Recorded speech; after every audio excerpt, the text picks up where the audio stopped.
أعوذ بالله من الشيطان الرجيم بسم الله الرحمن الرحيم وما أرسلناك إلا رحمة للعالمين صدق الله العظيم وقال النبي صلى الله عليه وسلم يا بني إن قدرت أن تصبح وتمسي ليس في قلبك لأحد غش فافعل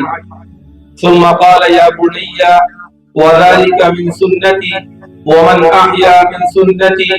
أو كما قال ومن أحيا سنتي فقد أحبني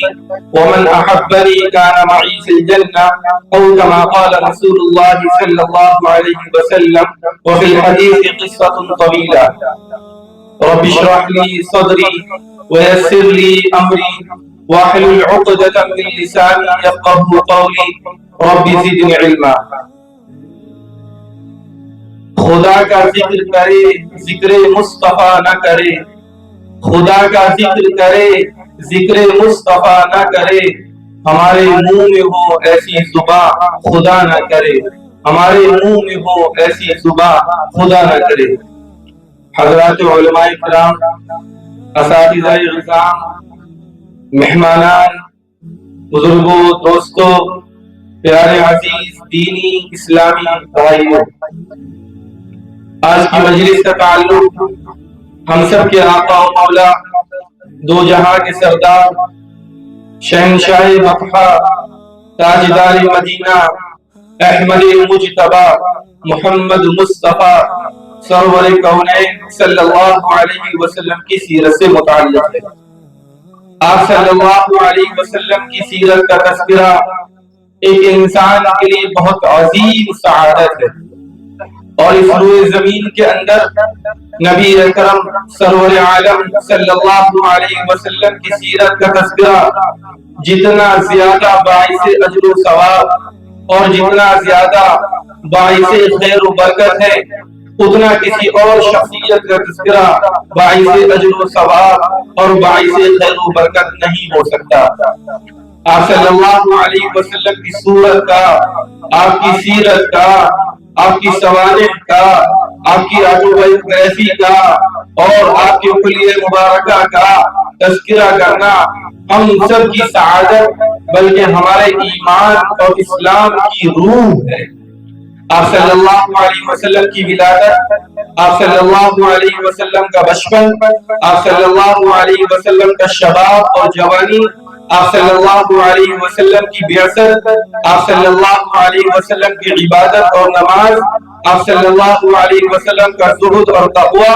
آپ صلی اللہ علیہ وسلم کے اخلاق اور کردار، اور آپ صلی اللہ علیہ وسلم کی ناراضگی اور غصہ، اور آپ صلی اللہ علیہ وسلم کی تبسم اور مسکراہٹ. الغرض پیارے آقا صلی اللہ علیہ وسلم کی زندگی کی ایک ایک ادا، آپ علیہ السلام کی ایک ایک حرکت اور سکون ہم امت اسلامیہ کے لیے ذریعہ نجات، ذریعہ کامیابی اور ذریعہ بخشش اور آخرت کے اندر جنت میں داخلے کا ذریعہ ہے. محمد عربی صلی اللہ علیہ وسلم سے محبت یہ ہم سب کے ایمان کا حصہ ہے. کوئی بھی شخص آپ صلی اللہ علیہ وسلم سے محبت کیے بغیر کامل ایمان والا ہو ہی نہیں سکتا. لیکن ایک ہوتی ہے محبت کا دعویٰ کرنا اور ایک ہوتا ہے کہ محبت کے تقاضے پر عمل کرنا.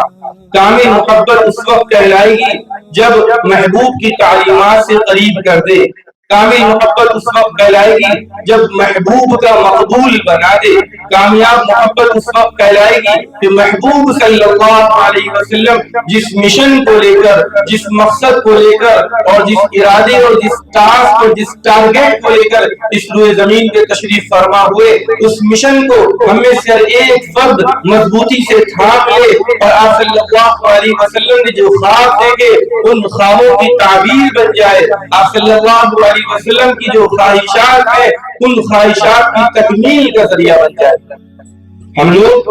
محمد عربی صلی اللہ علیہ وسلم سے یقیناً محبت کرتے ہیں اور محبت میں سچے بھی ہیں، اس سے انکار نہیں ہے. لیکن پیارے آقا صلی اللہ علیہ وسلم کی محبت کے دعوے کے ساتھ آپ صلی اللہ علیہ وسلم کی تعلیمات، آپ کی سیرت اور آپ جس آیات اور جن روایات کو لے کر آئے، ضرورت ہے ان کو مضبوطی سے تھامنے کی۔ ہمارا نوجوان نعرے تو لگاتا ہے، ہمارا نوجوان زبان سے دعوے تو کرتا ہے، لیکن اگر اس سے یہ پوچھ لیا جائے کہ جس نبی کے تم دعوے دار ہو، جس نبی کے تم عالم بردار ہو، اور جس نبی کے نام پر تم جان نچھاور کرنے والے ہو، ذرا اس نبی کی شخصیت کا ذرا سا نقشہ تو کھینچ دو، اس نبی کی حلیہ مبارکہ کی ذرا وضاحت تو کر دو، تمہارے نبی کیسے دکھتے تھے ذرا اس کو واضح تو کر دو، تاکہ ہمیں بھی پتہ چلے کہ تمہارے نبی صلی اللہ علیہ وسلم کا چہرہ کیسا تھا، تمہارے آقا صلی اللہ علیہ وسلم کا قد کیسا تھا، تمہارے آقا صلی اللہ علیہ وسلم کی عادات اور جو ہے آپ صلی اللہ علیہ وسلم کی جو روٹین تھے وہ کیا تھے، تو ہمارا نوجوان نہیں بتا پائے گا۔ آپ صلی اللہ علیہ وسلم کا حلیہ مبارکہ جاننے کا سب سے مستند، سب سے معتبر اور سب سے زیادہ اوتھینٹک اگر کوئی سورس ہے وہ شمائل ترمذی ہے، جس میں آتا ہے کہ آپ صلی اللہ علیہ وسلم کا قد درمیانہ قد تھا، یعنی آپ علیہ السلام کی ہائٹ نہ بہت زیادہ تھی اور نہ بہت پست تھی، بلکہ درمیان میں تھی۔ یقین کے ساتھ کوئی نہیں کہہ سکتا کہ پیارے آقا 5x5 کے تھے یا 5x10 کے تھے۔ آپ صلی اللہ علیہ وسلم سرخی مائل تھے، دیکھنے میں ایسا محسوس ہوتا تھا کہ چہرے پر لالی نظر آ رہی ہے، وہ لالی جو پرکشش ہوتی ہے، مؤثر ہوتی ہے، جاذب نظر ہوتی ہے، اٹریکٹیو ہوتی ہے، دوسرے کو اپنی طرف کھینچ لیتی ہے، اس کے اندر میگنیٹ جیسا جادو ہوتا ہے۔ آپ صلی اللہ علیہ وسلم کے بال ہلکے ہلکے گھمریلے تھے، وہ بال کبھی آپ صلی اللہ علیہ وسلم کے کان پر آتے تھے، وہ بال کبھی آپ صلی اللہ علیہ وسلم کی گردن پر آتے تھے، وہ بال کبھی آپ صلی اللہ علیہ وسلم کے شعر مبارک پر آتے تھے، اور وہ بال انتہائی باریک اور انتہائی نرم، ملائم اور نازک تھے۔ آپ صلی اللہ علیہ وسلم کے دونوں شعروں کے بیچ میں مہر نبوت تھی، جو کبوتر کے انڈے کے مانی تھی، دیکھنے والا جب اس کو دیکھتا تھا تو دیکھنے میں بڑا سکون محسوس ہوتا تھا، نفس کو بڑی راحت ملتی تھی اور دیکھنے والے کو بڑا آرام محسوس ہوتا تھا۔ آپ صلی اللہ علیہ وسلم کی جو آئی بروز تھی وہ غیر بلی ہوئی تھی، وہ آئی بروز کمان کی طرح راؤنڈ میں تھی۔ آپ صلی اللہ علیہ وسلم کی جو پیشانی تھی وہ چوڑی تھی، آپ صلی اللہ علیہ وسلم کا جو سینہ تھا وہ چوڑا تھا، آپ صلی اللہ علیہ وسلم کا جو دہن مبارک تھا وہ کشادہ تھا، آپ صلی اللہ علیہ وسلم کے دانتوں کے بیچ میں ہلکی ہلکی درازیں تھی، جب گفتگو فرماتے تھے تو ایسا محسوس ہوتا تھا کہ زبان سے اور باتوں کے درمیان سے نور نکل رہا ہے۔ حضور اکرم سرور عالم صلی اللہ علیہ وسلم کے سینے مبارک میں بالوں کی ایک ہلکی سی لکیر تھی جو ناف تک گئی ہوئی تھی، بقیہ پورے جسم میں کہیں پر بال نہیں تھے۔ آپ صلی اللہ علیہ وسلم کے ہاتھ، آپ صلی اللہ علیہ وسلم کے پیر انتہائی ملائم اور نرم تھے۔ پیارے آقا صلی اللہ علیہ وسلم کے قدم بالکل گوشت سے بھرے ہوئے تھے۔ آپ صلی اللہ علیہ وسلم کے ہونٹوں پر ہمدم تبسم رہتا تھا، ہمدم مسکراہٹ رہتی تھی کہ دیکھنے والا دیکھتے ہی رہ جاتا تھا۔ پیارے آقا صلی اللہ علیہ وسلم جب گفتگو فرماتے تھے کہ بالکل صاف بالکل کلیئر سینٹنس بولتے تھے کہ سننے والا آسانی سے آپ کی مراد کو، آپ کے مطلب کو سمجھ لیتا تھا۔ جب کوئی بات بہت اہم ہوتی تھی اس کو 3 بار دہرا دیا کرتے تھے۔ جب کسی سے ملاقات کرتے تو پوری یکسوئی کے ساتھ اسی کی طرف متوجہ رہتے، دوران ملاقات اور دوران میٹنگ